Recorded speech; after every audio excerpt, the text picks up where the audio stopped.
Good morning, children. Today in English, in class 11, we begin this lesson, Albert Einstein at School, by Patrick Pringle, who is a biographer. This is actually about the childhood days of Albert Einstein, who was a famous physicist. It starts with a disagreement between Einstein and the history teacher because Einstein disagreed with this rote learning and he got scolded by the teacher frequently. Albert was desperate to leave the place because he was extremely unhappy. So one day he decided to get help from a doctor and get a doctor's certificate declaring that he has a nervous breakdown and was not able to attend school for some time. Among all the teachers, it was only the maths teacher who was pleased with his performance, while all other teachers were unhappy with his performance because he never made an effort to learn. Finally, before he could present the certificate to the head teacher, the head teacher asked him to leave the school, or rather, because of his poor conduct. And the different characters that we have out here, Albert Einstein is there and his school days at the time that he spent at the school in Munich. Then we have Mr. Braun, who is a history teacher who believes in rote learning system of education because dates have to be learned in history. Yuri was an extremely good friend of Albert Einstein and very helpful. Elsa was a cousin of his who advised him to make an effort to learn and he would finally succeed. Then we have Dr. Ernest Wheel, a doctor who understood Albert Einstein's plight and agreed to give him the certificate. Then we have Mr. Koch, the maths teacher and the head teacher.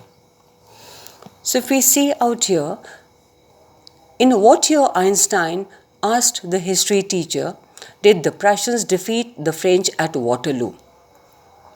So the first question was, the teacher asked Albert that in which year did it happen? I don't know, sir. Why don't you know? You've been told it often enough. So the teacher questioned him why he did not know, and then he also stated that it has been told again and again. So why is it that he has not been able to learn it so far? I must have forgotten.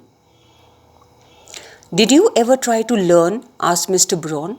Now Mr. Braun asked him directly that did he make an effort to learn? No, sir, Albert replied with his usual unthinking honesty. So Albert was always very truthful and honest. Unthinking, spontaneous. So spontaneously he responded and answered the teacher that he had not made an effort to learn. Albert was known to be very truthful, very frank in expressing his opinion. Why not? I can't see any point in learning dates. One can always look them up in a book. So that is what he elaborated, that it was pointless, it was futile to learn dates because that could be looked up in the book anytime one wanted or anytime one needed to do so. Mr. Braun was speechless for a few moments. That is, speechless meant he was at a complete loss of words. He did not know how to react.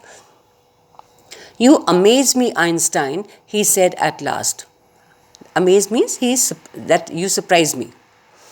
Don't you realize that one can look most things up in books? So he says, aren't you aware that all facts and all things are given in the books? That applies to all the facts you learn at school. That means the various subjects that they are taught, all the facts are there given in the book only. So that is why he questioned Albert, why he said so. Yes, sir. Then I suppose you don't see any point in learning facts.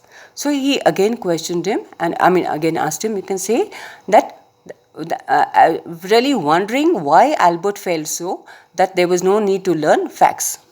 Frankly, sir, I don't. Then you don't believe in education at all? So now the teacher questioned him that he did not believe in education and wondering why he was here at school. Oh yes, sir, I do. That is, he answered in the affirmative that he believed in education. I don't think learning facts is education, but in his view, learning facts is what he did not need, or it was not required. That was not education. In that case, said the history teacher with heavy sarcasm. That sarcasm means when you make use of words when you mean the opposite, when you have to make fun of somebody or when you're mocking at somebody. Perhaps you will be so kind as to tell the class the Einstein theory of education. So he said that, will you please explain to the rest of the class, the other children sitting in the class, what is his theory of education? Albert flushed. That is, he felt embarrassed. He felt conscious. I think it's not facts that matter, but ideas, he said. So what he had to say was that it was not necessary or it was not important to learn facts. In his view, it was important to know and learn about ideas. He said, I don't see the point in learning the dates of battles or even which of the armies killed more men.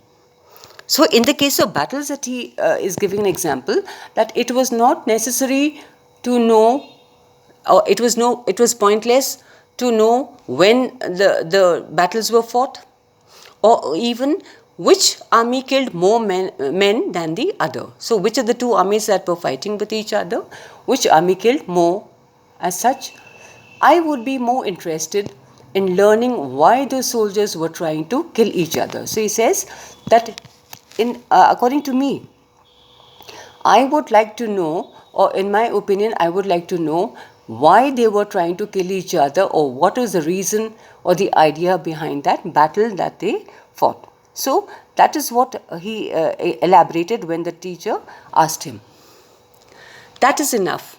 Mr. Brown's eyes were cold and cruel. That means that he had heard enough from him. We don't want a lecture from you, Einstein. That means that they were not interested, or he was not interested in getting to know his views. You will stay in for an extra period today. That is, that he was told the punishment, and that one extra period he is going to attend. He says, although I don't imagine it will do you much good. He also is aware that it is not going to help him in any way, that Albert will not change. But in any case, he had already pronounced the punishment.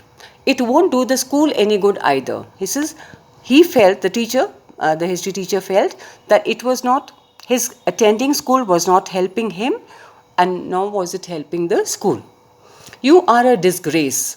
I don't know why you continue to come. So he says that I really fail to understand. I am unable to comprehend why you come to the school when you are not able to learn your work, when you are not able to do your work. So he is not happy with his views also and his work.